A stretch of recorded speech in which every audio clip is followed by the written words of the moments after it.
Dear students, specially वो बच्चे जो 10th बोर्ड दे रहे हैं, आज एक चैप्टर आप लोगों के साथ रिवाइज करेंगे और मेरी कोशिश रहेगी कि छोटे से टाइम में ही आज आप ये चैप्टर अपना फिक्स कर लें।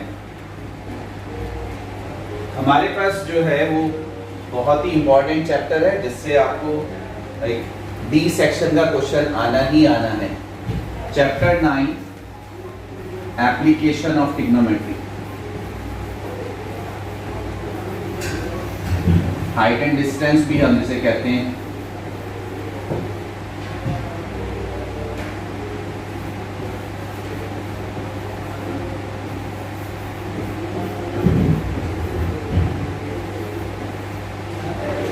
देखिए, सबसे बड़ी बात जो है बच्चे, आप लोग जो डरते हो, मैं हमेशा एक चीज कहता हूं कि आप लोगों को क्वेश्चंस नहीं करने, आप लोगों को कॉन्सेप्ट्स के ऊपर जो है कमांड करनी। क्योंकि होता क्या है बच्चे, कॉन्सेप्ट्स है लिमिटेड और क्वेश्चंस हैं अनलिमिटेड। बहुत सारे हमारे जो बच्चे हैं, पहली बात तो एनसीईआरटी की बुक ही होती है, फिर उसके अलावा जितने भी पब्लिशर्स हैं, जितने भी दूसरे राइटर्स हैं, बहुत सारे बच्चे सबसे ज्यादा जो डरते हैं वो डरते हैं शर्मा जी की बुक से, आर डी शर्मा, ठीक है, आर एस अग्रवाल, पीके गर्ग, एस चांद, फिर जितने भी गैस पेपर्स और सैंपल पेपर्स हो सकते हैं। तो मैं हमेशा कहता हूँ कॉन्सेप्ट सीखिए, ना कि क्वेश्चंस। कॉन्सेप्ट क्या है? अगर मैं चैप्टर 9 की बात करूँ, सिर्फ और सिर्फ इतना सा कॉन्सेप्ट है कि बच्चे ये है हमारे पास राइट ट्राइंगल, स्पेशल ट्राइंगल होता है, ये 90 डिग्री है। जैसे ही आप इसको 90 कहोगे तो अपोजिट साइड हमारे पास हाइपोटेनस हो जाएगा। और आप इन जो आपके पास ट्राइंगल्स में दो एंगल्स बचे, किसी एक एंगल को अगर आप फिक्स करेंगे, तो सपोज करो मैं इसको फिक्स कर दूं, तो अपोजिट साइड, दो साइड हमारे पास होती है अपोजिट एंड एडजेसेंट। अपोजिट को हम परपेंडिकुलर कहते हैं और जो हमारे पास एडजेसेंट है उसको हम बेस कहते हैं। जिस बच्चों ने चैप्टर 8 पढ़ा हुआ वो सभी जानते हैं। तो परपेंडिकुलर, बेस, हाइपोटेनस, इसमें जो रिलेशंस हैं वो इस चैप्टर में हम यूज करेंगे। क्या रिलेशन है आपको पता है? अगर थोड़ा सा इसको शॉर्ट में बात करूं, ये है पंडित, एक शॉर्ट याद करने के लिए, बद्री, प्रसाद और पंडित। पंडित जी क्या कर रहे हैं? सबसे बेहतरीन काम कर रहे हैं, ऊपर वाले को याद कर रहे हैं। तो वो कर रहे हैं हर हर बोले।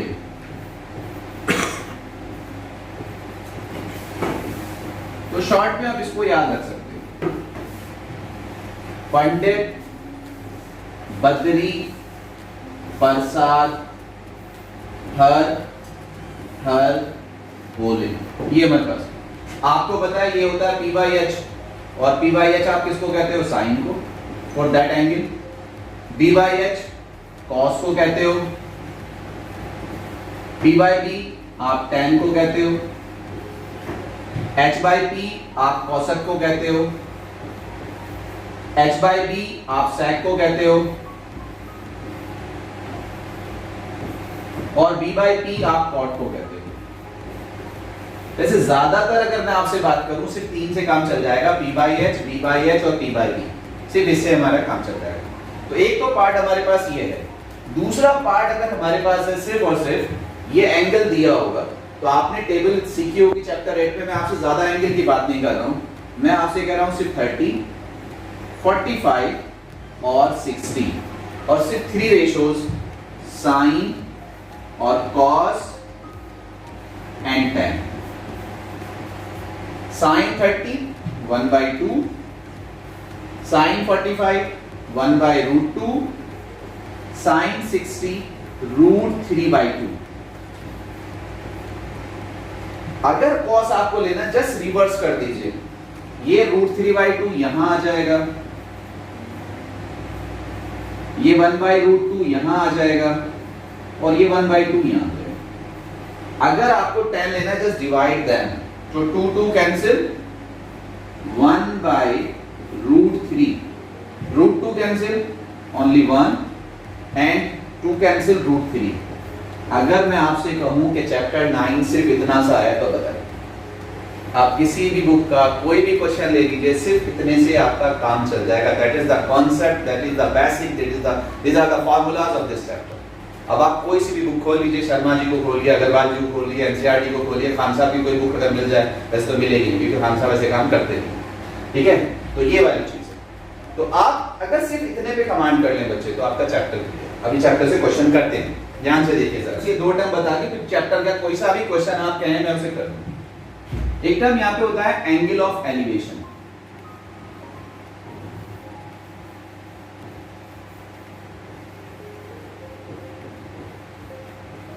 बेसिकली चैप्टर का नाम ही क्या है, एप्लीकेशन ऑफ ट्रिग्नोमेट्री। पहले इसको चैप्टर को कहते थे हाइट एंड डिस्टेंस। तो ये कहाँ यूज करेंगे, जितने भी जमीन पे वर्टिकल ऑब्जेक्ट्स हैं, पेड़ है, पोल है, हिल है, ठीक है, आपके पास कोई टावर है, वो सारे के सारे हमारे पास वर्टिकल ऑब्जेक्ट्स हैं। तो हम ये कंसीडर करते हैं, जब तक कि क्वेश्चन में मेंशन ना कर दे, हम ये उसे कंसीडर करके चलते हैं कि वो हमारे पास वर्टिकल है। ये हमारे पास पोल, ट्री, हिल, टावर, जो आप चाहे कह लीजिए वो है। होता क्या है, आप प्लेन के ऊपर, जमीन के ऊपर, ये हमारे पास जमीन है, तो दो ऑप्शन होते हैं, या तो इस जमीन पे आप यहां हैं, सपोज करिए मैं आपसे कह दूं कि आप इस पोजीशन पे, तो आप क्या कर रहे हैं, ऑब्जेक्ट को ऊपर देख रहे हैं, तो यहां होता है एलिवेशन। एक्चुअली हमारी जो आई साइड्स हैं, या अगर मैं ये कहूं कि ये मेरी आई, तो ये मेरी आई की डायरेक्शन है। अगर आपको ऑब्जेक्ट ऊपर देखना है तो यू हैव टू एलिवेट, आपको आईज को ऊपर ले जाना पड़ेगा, इस जो डायरेक्शन है उसको ऊपर। तो एलिवेशन ये होता है जब आप नीचे से ऊपर देखते, तो ये एंगल कहलाता है एंगल ऑफ एलिवेशन। अगेन अगर आप देखेंगे, ये हमारे पास हो गया डिस्टेंस, क्योंकि हम इतनी दूर से देख रहे हैं, ये हमारे पास हो गया हाइट, इसी वजह से इसको कहते थे हाइट एंड डिस्टेंस। या फिर क्योंकि ये हमारा राइट ट्रायंगल बन गया, now we can use the trigonometry, we can apply the trigonometry here, तो that is the application of trigonometry. तो यहाँ एक टर्म आता है एंगल ऑफ एलिवेशन। तो जैसे ही बेटे क्वेश्चन में angle of elevation term use हो, आप हमेशा समझ लेना ऑब्जेक्ट नीचे, मतलब देखने वाला नीचे और हम ऊपर देख रहे हैं। अच्छा, इसके अलावा ये भी हो सकता था कि नहीं सर हम यहां हैं, हमारी जो आई डायरेक्शन है वो ये है, तो यहां पे एक टर्म यूज होता है एंगल ऑफ डिप्रेशन। ये मतलब तो अब क्या करें कि नहीं, हम इधर देख रहे हैं और हमें ऑब्जेक्ट यहां है नीचे, हम ऊपर से नीचे देख रहे हैं, तो अब हमें डिप्रेस करना है, डाउनवर्ड आना है अपने डायरेक्शन को। हो सकता है ये आ जाए, तो आप यहां से ऐसे देखें, बट प्लीज ध्यान रखिएगा आप इस तरह से देखें या इधर से देखें, these will be two parallel lines, तो ये दोनों एंगल्स आपके इक्वल होंगे। तो अगर आपको डिप्रेशन दे रहा है तब भी ट्रायंगल के अंदर वाला ही यूज करना है, और ट्रायंगल के अंदर दे रहा है तो फिर तो अच्छी बात है। तो हमारे पास क्या होगा, बस ये दो यूज होगा। अब सीधा सीधा अगर क्वेश्चन करूं, मैं आपसे कह रहा हूं बेटे ये मेरे पास पेड़ है, ये हम जमीन पे यहां हैं, ठीक है जी, ये डिस्टेंस हमारे पास हो गया, यहां से ये एंगल फॉर्म हो रहा है। हो क्या रहा है, हमारे पास ये रेशियो, प्लीज ध्यान से देख लीजिए, कोई सा भी एक रेशियो ले लीजिए, साइन, कॉस, टेन, कोसेक, सेक, कॉट, ये हमारे पास है p/h। तो साइन तो एक नाम है, इसमें जो इन्वॉल्वमेंट है वो तीन चीजों का है, एंगल और टू साइड्स। तो इन तीन में से अगर आपको कोई से दो दे दे तो तीसरा आप निकाल सकते हो, बस इतना सा करना होगा। क्या ये ट्रायंगल, अब मैं आपसे कह रहा हूं, सपोज करो बच्चे ये आपको दे दिया, ये एंगल आपको दे दिया 30 डिग्री, तो एक चीज मिल गई, ये हमें मिल गया। अब इन दो साइड में से मान लीजिए ये हमें दे दिया, आपसे कह रहा है ये 10 मीटर है, तो आपसे क्या कह सकते हैं बच्चे, आपसे कह सकते हैं सर ये निकालो। तो तीन चीजें हो गई, एक साइड, दूसरी साइड, एंगल, इन तीनों में जो रिलेशन बनेगा वो लिख दो, कहानी खत्म। क्या मतलब है कि सर ये जो एंगल है इसके लिए ये परपेंडिकुलर है, जो मैंने आपको कॉन्सेप्ट बताया, और इस एंगल के लिए ये बेस है, तो सर परपेंडिकुलर और बेस का रिलेशन लिख दो इस एंगल के लिए। तो sir perpendicular upon base tan होता है, या बेस अपॉन परपेंडिकुलर cot होता है, चॉइस आपकी, आप tan यूज करो, cot यूज करो, मैं लिख दे रहा हूं। तो सपोज करो मैं आपसे कह रहा हूं सर मैंने लिखा tan इस एंगल के लिए, tan होता है परपेंडिकुलर, बेस हमारे पास निकालना है, क्वेश्चन करना। tan 30 क्या होता है बच्चे, 1/√3, अभी जो हमने लिया था,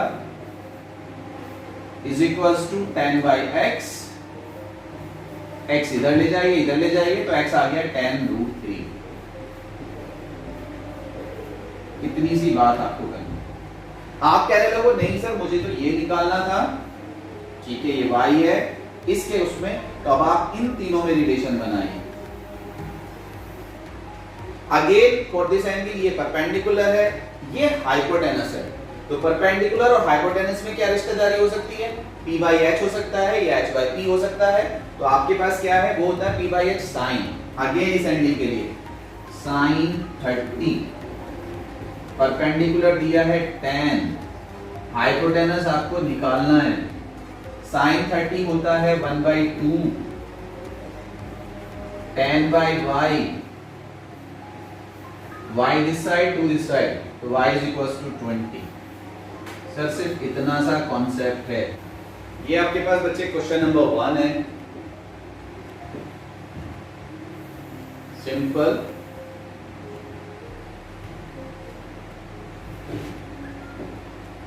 ये देखिए, a circus artist is climbing a 20 meter long rope which is tightly stretched and tied from the top of a vertical pole to the ground. Find the height of the pole if the angle made by the rope with the ground level is 30 degree। मैं हमेशा मना करता हूँ इस तरह से story नहीं पढ़नी। स्टोरी अगर आपको पढ़नी है तो वो बहुत सुकून से वर्ड बाय वर्ड,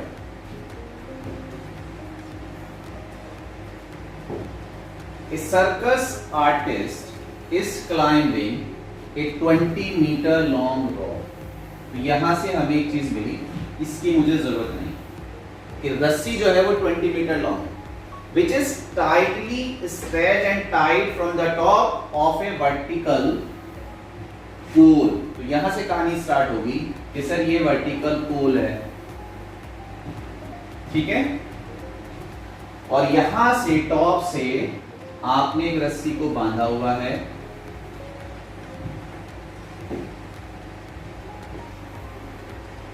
कितने मीटर की, 20 metre, to the ground.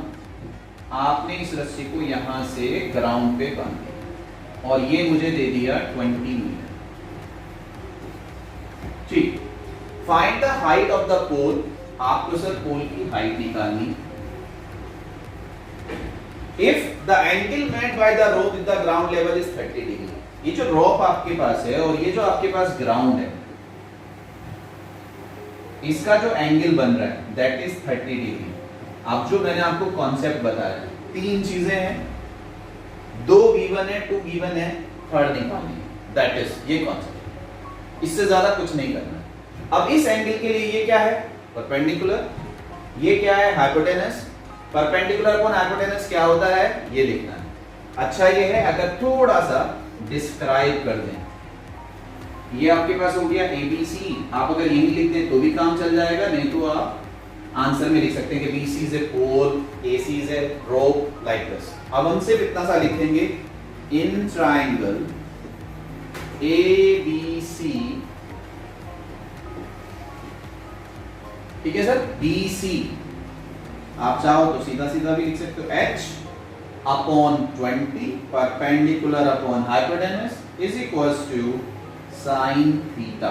Theta is 30, sine 30 होता है 1/2, ये बस 20 यहां जाएगा, 20/2 is 10, height is equals to 10 meter. बताइए, बहुत मेहनत करनी पड़ी आपको।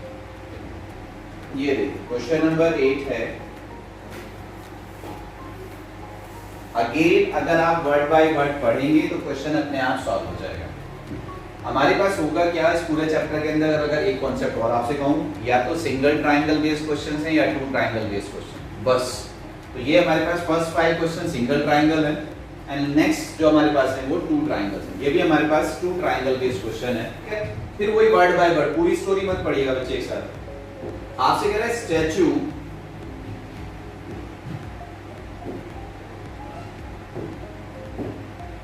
A statue 1.6 meter tall, sir ये रहा स्टैचू और इसकी हाइट गिवन है 1.6, stands on the top of a pedestal, ठीक है सर। ये हमारे पास पेडेस्टल हो गया, स्टैंड कह लीजिए,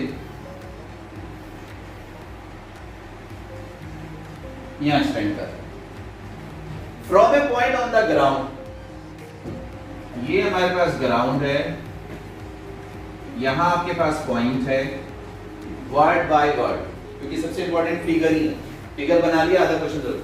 एंगल ऑफ एलिवेशन, एलिवेशन मतलब ऊपर देख रहे हैं, of the top of the statue 60, यहां से आपने स्टैचू के टॉप को देखा है, एंगल ऑफ एलिवेशन कितना हो गया बच्चे? 60 डिग्री, ये आपके पास होगा।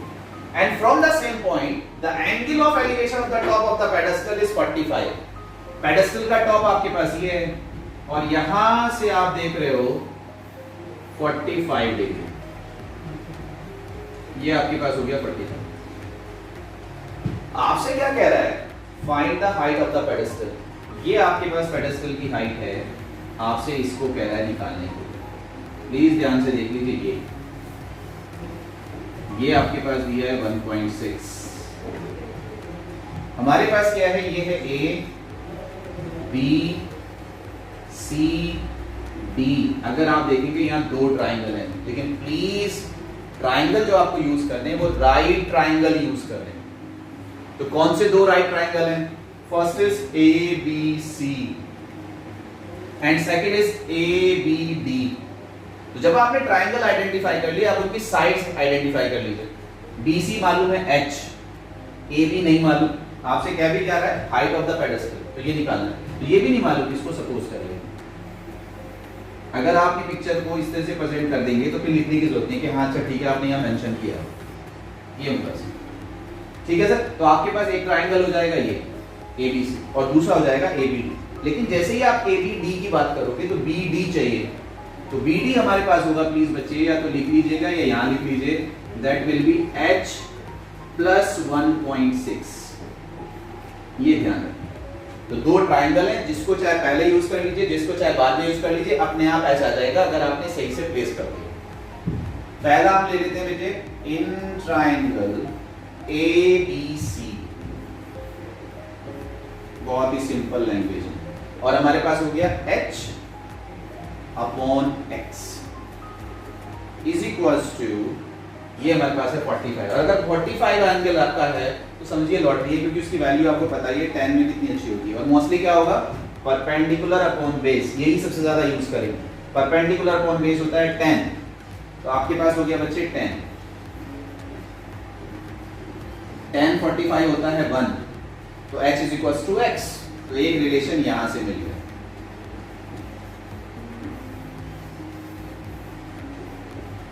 अब दूसरा राइट ट्राइंगल आपको यूज करना है और आंसर आ जाएगा ABD, इन ट्राइंगल ABD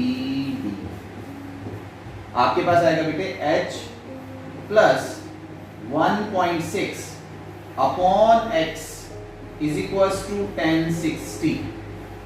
ये बस, ये है आपके पास परपेंडिकुलर और ये है आपके पास बेस, ये है H प्लस 1.6, ये है X और एंगल है 60।